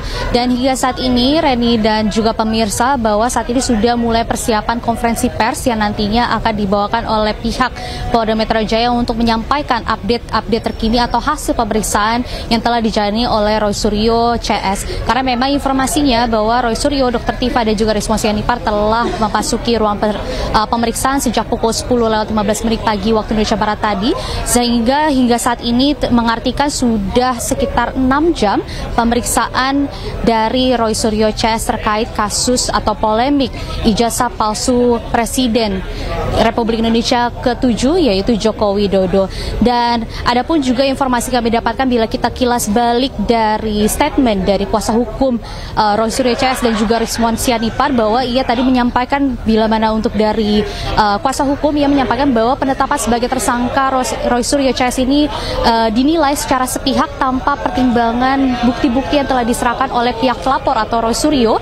Hanya fokus tim kuasa hukum menilai bahwa tim penyidik Polda Metro Jaya hanya fokus dengan bukti-bukti yang telah diserahkan oleh pihak terlapor, maksud kami. Dan sehingga memang informasi kami dapat sampaikan juga bahwa ia tadi juga kuasa hukum sempat membandingkan antara kasus dari Firly Bahuri dan juga Sylvester Matutina yang telah ditetapkan sebagai tersangka, bahwa hingga saat ini masih belum ada aksi penahanan.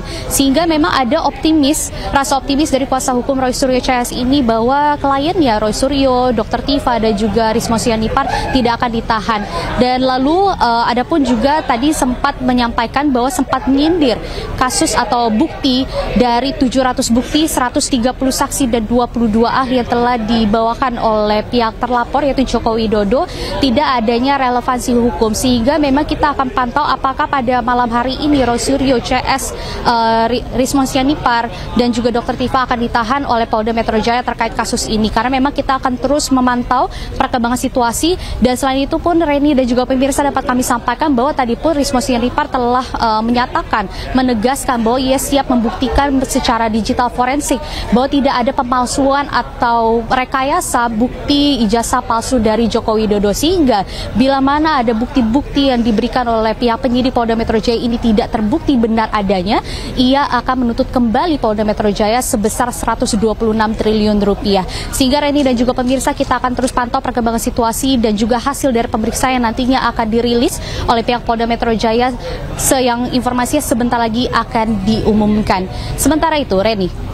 Terima kasih Jessica atas laporan Anda. Kami masih akan terus menunggu update dari sana. Selamat bertugas kembali.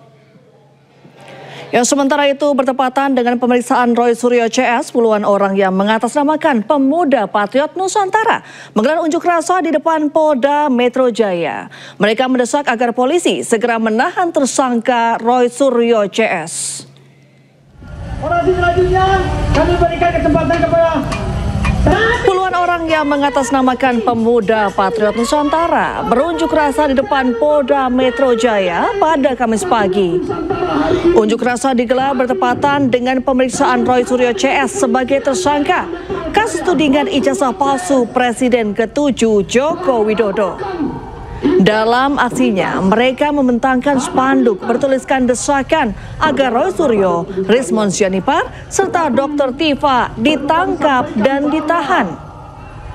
Mereka juga berorasi dan mengungkapkan bahwa Roy Suryo CS telah meragukan harga diri dari Presiden ke-7 RI Jokowi. Oke teman-teman, orasi selanjutnya kami berikan kesempatan kepada Polda Sulawesi Selatan dan Barreskrim Polri melacak jejak digital para tersangka dalam melakukan transaksi ilegal berkedok adopsi. Sejauh ini polisi telah menetapkan 4 tersangka penculikan dan penjualan Bilqis.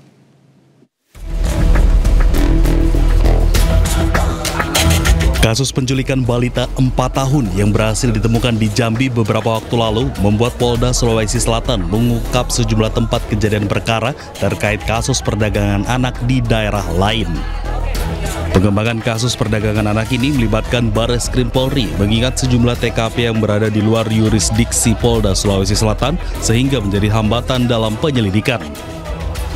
Dalam kasus ini, polisi telah menetapkan 4 orang tersangka. Para tersangka diduga memperjualbelikan korban hingga 3 kali. Perkembangan ini ada beberapa TKP yang kaitannya dengan penjualan anak ataupun bayi yang terjadi. Saat ini tersangka sudah berbicara terkait TKP lain, yaitu ada TKP di Polda Bali, kemudian TKP Polda Jawa Tengah, TKP Polda Jambi, dan TKP Polda Kepri. Ini terus pendalaman, kami sudah berkoordinasi dengan Barreskrim Polri. Diketahui pengungkapan kasus penculikan balita 4 tahun yang berhasil ditemukan di Jambi merupakan bukti nyata bahwa polisi hadir dalam rangka melaksanakan upaya-upaya perlindungan kepada masyarakat dalam wujud penegakan hukum. Dari Makassar, Sulawesi Selatan, Wahyu Ruslan, iNews melaporkan. Ya, kasus penculikan bocah perempuan berusia 4 tahun di Makassar, Sulawesi Selatan mengungkap fakta mengejutkan dari tersangka Sri Yuliana. Salah seorang anak Sri Yuliana mengungkap 2 adiknya yang masih balita juga dijual ibunya.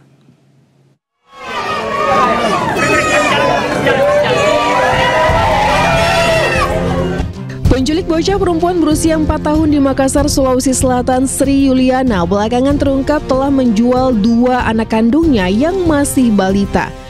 Fakta mengejutkan ini berdasarkan pengakuan anak pelaku yang masih berusia 9 tahun saat berada di Rumah Aman UPTD Perlindungan Perempuan dan Anak Kota Makassar.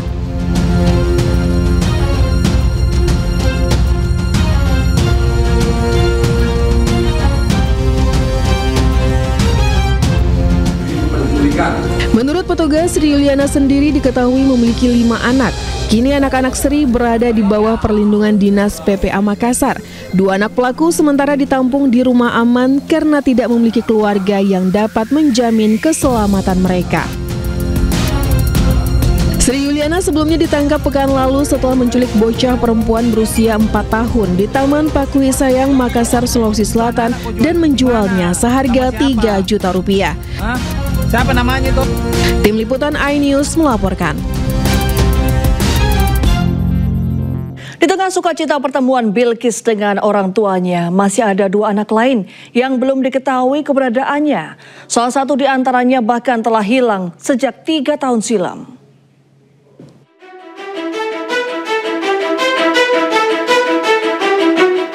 Di saat balita berusia 4 tahun asal Makassar yang kini sudah ditemukan dalam waktu 1 pekan, kini di media sosial ramai soal 2 anak lainnya yang hingga kini hilang tanpa kabar. Adalah Alvaro Kiano Nugroho, bocah berusia 6 tahun yang hilang di Pesanggerahan, Jakarta Selatan. Alvaro dinyatakan hilang sejak 6 Maret lalu yang artinya telah berlangsung selama 8 bulan. Melalui akun media sosialnya, Ibunda Alvaro kerap memposting harapannya agar bisa bertemu dengan putranya kembali. Sementara polisi sendiri mengatakan masih mencari keberadaan Alvaro ke sejumlah wilayah seperti Cilegon, Banten hingga ke Batam, Kepulauan Riau. Kakek Alvaro, Kiano Nugroho, mengaku sudah menempuh berbagai cara menemukan cucunya yang sudah hilang sejak Maret lalu. Keluarga berharap penemuan Bilkis bisa membantu mengungkap keberadaan Alvaro. Sampai sekarang ini berita ini sampai saat ini belum ada titik terang yang sifatnya menunjukkan di mana cucu saya Alvaro Kiano Nugroho itu berada. Sampai sekarang itu baik dari pihak kepolisian maupun dari manapun juga belum ada mengatakan yang pasti keberadaannya. Karena sudah dari tanggal 6 Maret sampai sekarang ini juga belum ada titik terang keberadaan cucu saya Alvaro di mana gitu. Namun kita pun juga masih tetap berusaha untuk mencari, walaupun kita dengan melalui kita mencari di pelosok-pelosok maupun dari petunjuk-petunjuk orang yang pintar, orang ngerti atau paranormal, kita tetap menggunakan metode itu untuk mencari titik terangnya cucu saya. Namun sampai saat ini juga belum ada titik terang yang mengatakan Alvaro itu ada di A, di B, di C gitu, belum ada sampai sekarang ini. Nah, maka saya juga berharap dengan adanya ini juga bisa, semoga juga bisa segera menemukan cucu saya Alvaro Kiano Nugroho kembali ke rumah, kembali ke keluarga dalam keadaan sehat walafiat. Selain Alvaro Kiano Nugroho, ada juga balita bernama Kenzi Alvarezi yang hingga kini belum diketahui keberadaannya. Bocah laki-laki ini diketahui hilang sejak 1 September 2022 atau masih berusia 3 tahun. 3 tahun berlalu, keberadaan Kenzi belum diketahui. Saat itu Kenzi menemani ibunya berjualan di warung depan rumahnya di Dusun Danau, Kabupaten Bungo, Jambi. Namun nahas, saat ibunya selesai melayani pembeli, Kenzi tiba-tiba sudah tidak ada di tempatnya bermain. Keluarga menyebut hingga kini tidak ada lagi kabar dari kepolisian mengenai perkembangan pencarian putranya. Tim Liputan iNews melaporkan.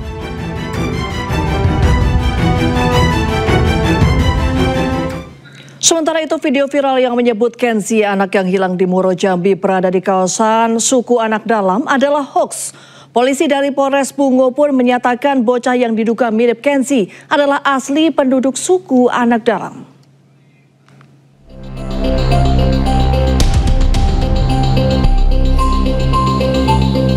Video dan foto yang viral di mana seorang bocah dari warga suku anak dalam diduga mirip dengan Kenzi.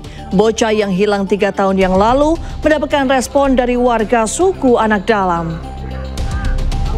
Temenggung suku anak dalam mengaku keberatan karena merugikan warga dan meminta agar tidak lagi memviralkan suku anak dalam.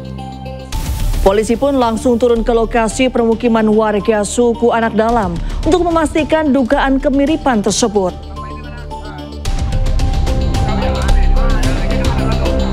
Anak kami yang diviral-viralkan sama netizen, jadi ini asli anak suku dalam.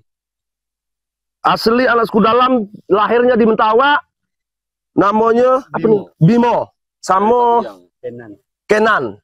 Jadi untuk saat ini kami pokoknya tidak terima lagi anak kami dipira-pira lagi. Saya tegaskan lagi, kami menghargai yang kehilangan anak di Dusun Danau, kami sangat menghargai, kami pun merasa punya anak. Tapi kami nggak mau anak kami dituduh-tuduh kayak gini.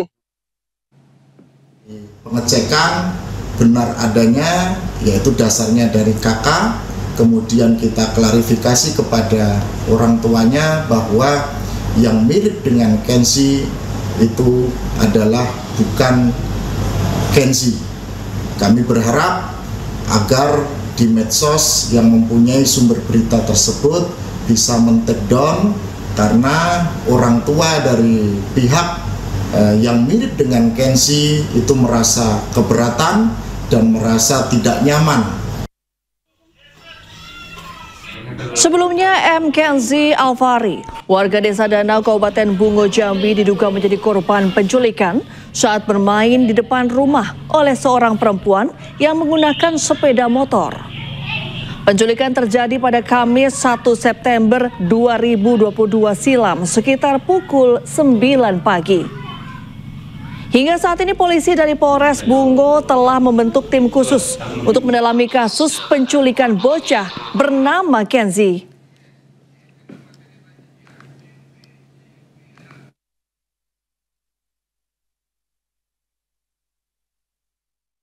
Ya, kita beralih ke informasi lain. Pemirsa, pemerintah melalui Badan Penyelenggara Jaminan Produk Halal atau BPJPH terus berupaya memperkuat ekosistem industri halal untuk menjadikan Indonesia sebagai pusat halal dunia. Salah satu upaya dilakukan BPJPH dengan menandatangani kerjasama dengan Kementerian Perindustrian.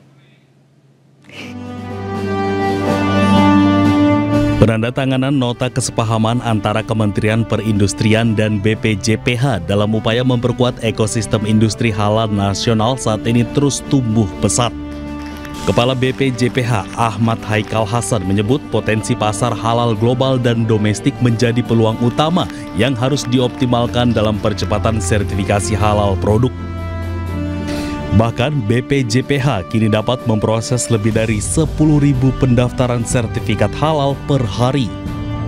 Pendaftaran 10.147 itu per hari loh, sehingga makin optimis jumlah angka makanan halal dan minuman halal makin meningkat, dan itu tandanya bahwa selain fashion, food and beverage pun kita akan menjadi nomor 1. Mudah-mudahan. Saat ini BPJPH telah menghasilkan lebih dari 10 juta produk sertifikat halal, melampaui target nasional yang menjadi faktor esensial bagi pertumbuhan pesat industri halal dalam negeri. Indonesia mencatat kenaikan skor tertinggi dibanding tahun 2022, yakni meningkat 19,8 poin. Semua produk itu mempunyai potensi untuk kita kembangkan produk-produk halal kalau kita kaitkan dengan pasar global. Karena apa yang disampaikan dengan Pak Kaban tadi, ya, tren dari penguatan demand pasar global terhadap produk halal itu luar biasa besarnya.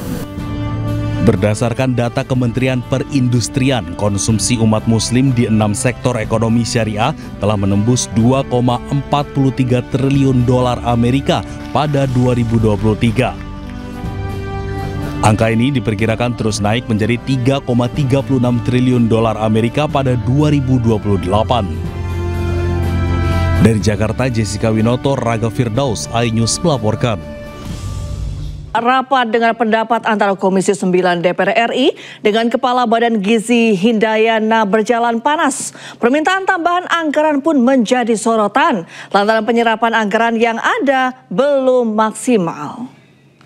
Terima kasih. Kami persilakan untuk Pak Obon. Bismillahirrahmanirrahim. Assalamualaikum warahmatullahi wabarakatuh. Salam sejahtera untuk kita sekalian. Makasih Ibu Pimpinan. Komisi 9 DPR menggelar rapat dengar pendapat dengan Badan Gizi Nasional. Dari total keracunan. Rapat pun sempat memanas saat Kepala Badan Gizi Nasional Dadan Hindayana meminta tambahan anggaran hingga 28,63 triliun rupiah kepada Kementerian Keuangan. Anggota Dewan yang hadir bereaksi keras. Urgensi penambahan anggaran jadi pertanyaan lantaran hingga kini penyerapan anggaran yang ada di BGN belum maksimal. Sejahtera untuk kita sekalian. Makasih Ibu Pimpinan. Dan untuk pembangunan SPG terpencil ini, kalau 6.000 saja bisa tercapai, maka kami butuh 18 triliun. Nah, 18 triliun dikurangi dengan dana yang dibintangi itu kami akan membutuhkan tambahan 14,1 triliun. Sehingga total ABT yang kami akan ajukan minggu ini ke Kementerian Keuangan itu kurang lebih 28,6 triliun. Nanti setelah disetujui oleh Kementerian Keuangan, termasuk optimalisasi serapan-serapan yang tidak optimal, kami akan lapor ke Komisi 9, mungkin akan ada rapat persetujuan terkait dengan itu.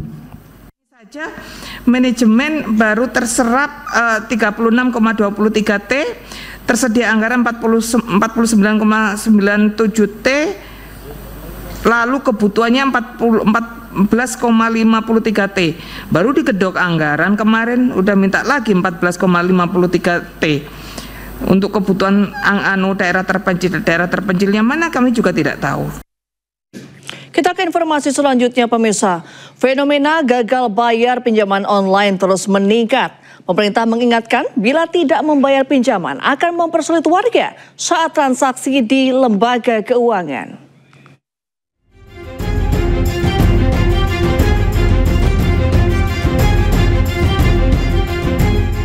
Pinjaman online dan pay later semakin marak digunakan di Indonesia.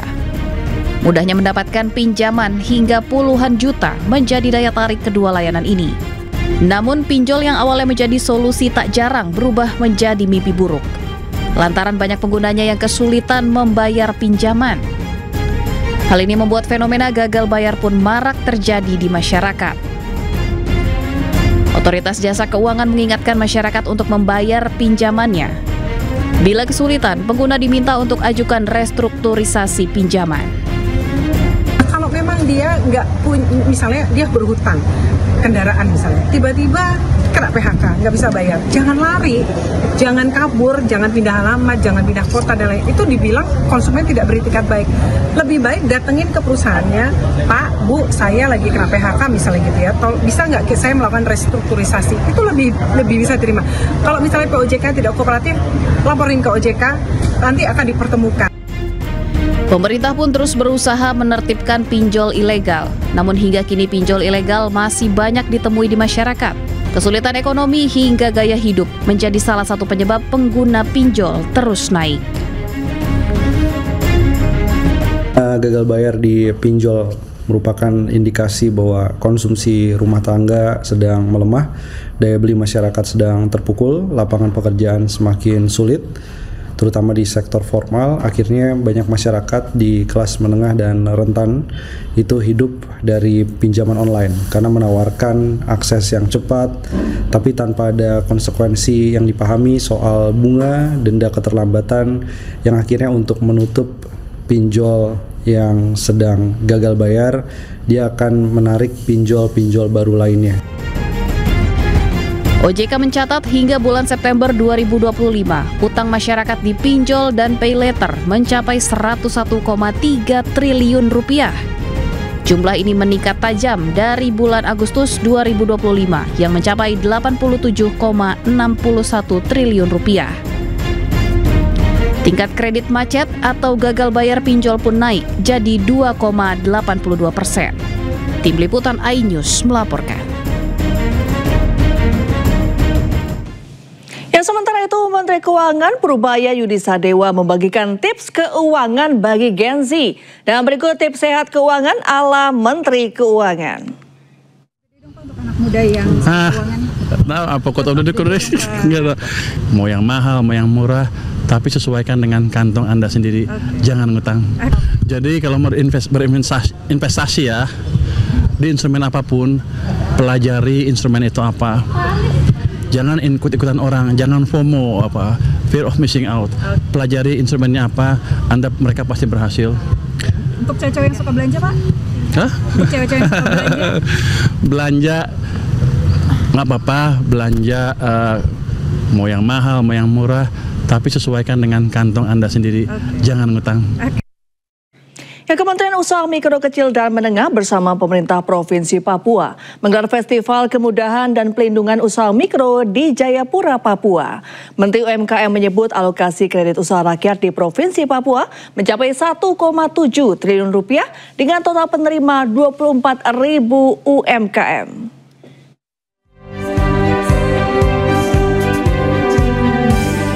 Festival Kemudahan dan Pelindungan Usaha Mikro mengangkat tema UMKM Tangguh Papua Berdaya, membangun ekosistem inklusif dan berkelanjutan dari Timur Indonesia. Menteri UMKM Republik Indonesia Maman Abdurrahman mengatakan pelaku usaha mikro di Papua miliki daya juang yang sangat baik meskipun menemukan tantangan geografis dan sosial ekonomi. Menurutnya UMKM Papua adalah simbol kemandirian dan ketangguhan bangsa. yang per hari ini alokasi KUR di Provinsi Papua kurang lebih 1,7 triliun dengan jumlah penerima KUR sekitar 24.000 UMKM. Nah, harapan kita ke depan ini akan kita dorong semakin banyak UMKM yang bisa mendapatkan fasilitas KUR. Sementara itu, Wakil Gubernur Papua Aryoko Rumaropen menjelaskan kegiatan ini sejalan dengan semangat Papua baru yang mandiri dan harmonis. Rumaropen juga mengatakan UMKM sebagai motor penggerak ekonomi daerah. Baik itu lembaga-lembaga donor maupun juga perbankan yang saat ini oleh pemerintah menyediakan cukup banyak anggaran sehingga itu dapat diserap dalam rangka pengembangan UKM kita sampai kepada lapisan masyarakat di tingkat bawah yang utamanya akan dan ingin berusaha untuk mengembangkan sesuai dengan komoditi atau spesifik lokal di wilayah kita masing-masing di Provinsi Papua. Dengan dilaksanakan festival ini, hasil nyata mulai tampak di berbagai sektor seperti produk lokal berupa kopi, sagu, minyak kelapa murni, kini mampu menembus pasar nasional bahkan ekspor. Dari Kota Jayapura, Papua, Cornelia Mudumi, iNews melaporkan. Kekerasan oleh pemukim Israel kepada warga Palestina terus meningkat. Sekelompok pemukim Israel dilaporkan melakukan serangan besar-besaran ke sebuah pabrik di tepi barat Palestina.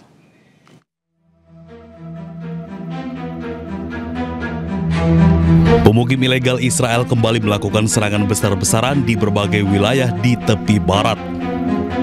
Di Tulkarem, barat laut tepi barat, pemukim Israel melakukan serangan besar-besaran di kawasan industri di timur kota dekat Beit Lit yang menyebabkan kebakaran besar dan melukai sejumlah warga. Pemukim ilegal Israel membakar sejumlah kendaraan di dalam kawasan industri termasuk 4 truk milik pabrik susu dan menyebabkan kerusakan pada pabrik tersebut. Serangan tersebut juga mencakup area pertanian, ruang timah, dan tenda milik warga Palestina yang terdiri dari beberapa keluarga.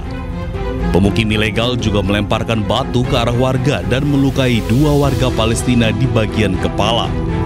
Pasukan pendudukan Israel juga dilaporkan menyerbu daerah tersebut dan memberikan perlindungan bagi para pemukim. Perdana Menteri Spanyol Pedro Sanchez mengumumkan akan memberikan bantuan sebesar 46 juta euro kepada otoritas Palestina. Pihaknya juga berjanji untuk memantau secara ketat Israel dan Hamas guna mematuhi perjanjian damai.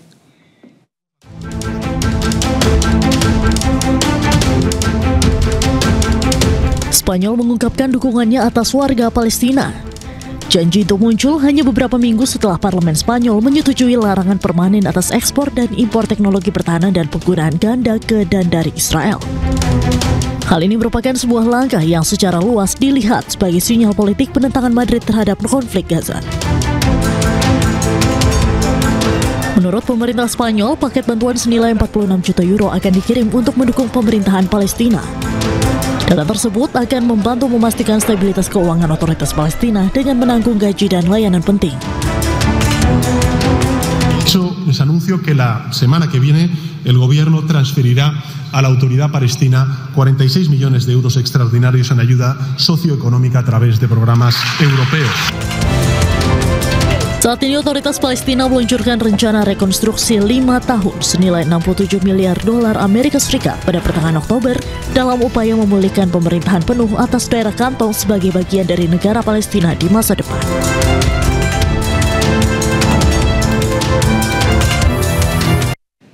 Pemirsa, polisi Israel melarang sejumlah umat Kristiani untuk memasuki sebuah gereja di Yerusalem.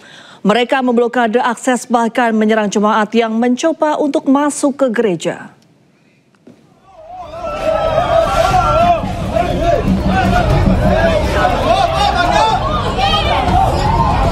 Rekaman amatir menunjukkan sejumlah personel kepolisian Israel mengadang umat Kristiani di Yerusalem yang ingin beribadah ke gereja. Mereka memblokade akses masuk ke gereja serta memasang pagar di sekitar. Sejumlah jemaat pun berupaya untuk menerobos masuk namun didorong oleh para personel kepolisian. Ketegangan antara polisi dan jemaat gereja pun terlihat, teriakan serta dorongan juga mewarnai situasi di halaman depan gereja. Insiden ini pun memicu kecaman warganet yang menilai tindakan tersebut sebagai pelanggaran hak beribadah.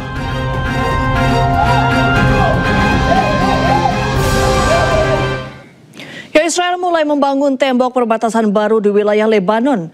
Hal ini pun memicu kekhawatiran penduduk setempat akan adanya perampasan tanah.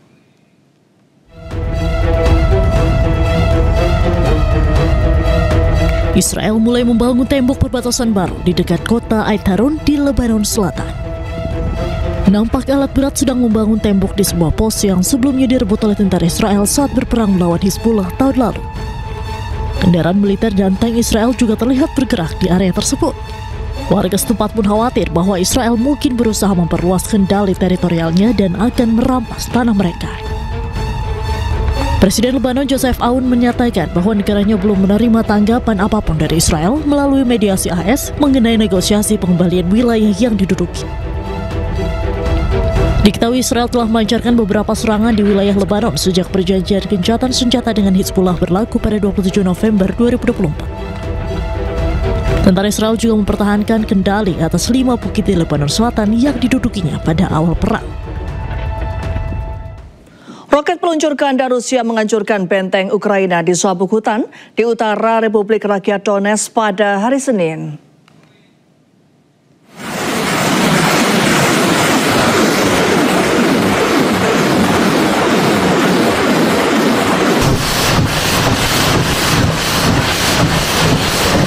Rekaman yang dirilis oleh Kementerian Pertahanan Rusia menunjukkan Grad MLRS dari grup pasukan pusat menembakkan 35 rudal jenis salvo roket 122 mili pada jarak lebih dari 15 km. Serangan dilakukan setelah menerima laporan intelijen tentang lokasi pasukan Ukraina berkumpul. Rusia mengklaim serangan tersebut menyebabkan kerugian signifikan bagi pasukan Ukraina. Tanggal dan lokasi serangan serta korban jiwa belum bisa diketahui.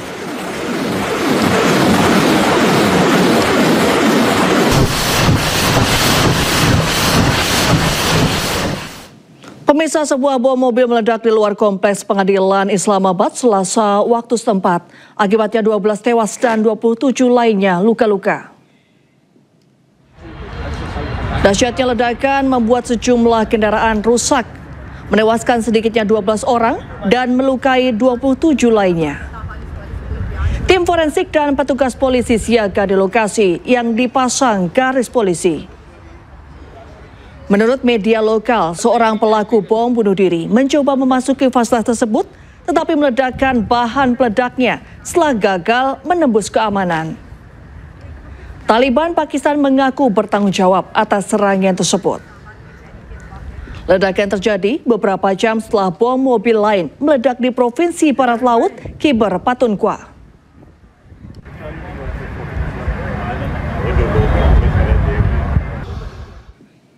Pemirsa, Perdana Menteri India Narendra Modi mengunjungi para korban ledakan benteng merah di Rumah Sakit Lok Nayak di New Delhi.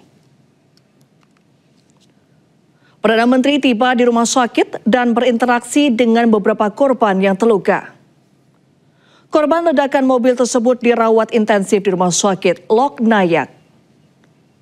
Setelah kunjungan ke rumah sakit, PM Modi memimpin rapat tinjauan keamanan tingkat tinggi yang dihadiri oleh Menteri Pertahanan, Menteri Dalam Negeri, Penasihat Keamanan Nasional, dan Kepala Badan Intelijen dan Keamanan. Pertemuan tersebut difokuskan pada pengembangan strategi mengatasi dampak serangan dan mencegah insiden di masa mendatang.